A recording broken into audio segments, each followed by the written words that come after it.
రాష్ట్రంలో కొంతమంది అధికారులు అభివృద్ధికి సహకరించట్లేదన్న డిప్యూటీ సీఎం వ్యాఖ్యలను ఏకీభవిస్తున్నట్లు మంత్రి సత్యకుమార్ యాదవ్ అన్నారు. ఏపీలో ఎన్టీఏ కూటమి పరిపాలన 15 ఏళ్ల పాటు కొనసాగాలని, దానికి అనుగుణంగా అధికారుల సహకారం అవసరమన్నారు.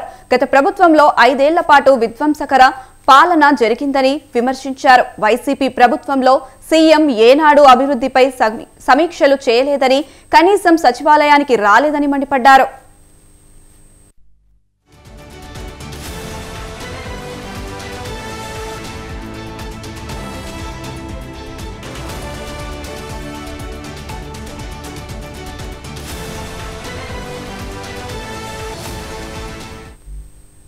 అంతకు ముందు మంత్రి ఎన్టీఆర్ జిల్లా పరిటాల గ్రామంలో పల్లె పండుగ కార్యక్రమంలో పాల్గొన్నారు.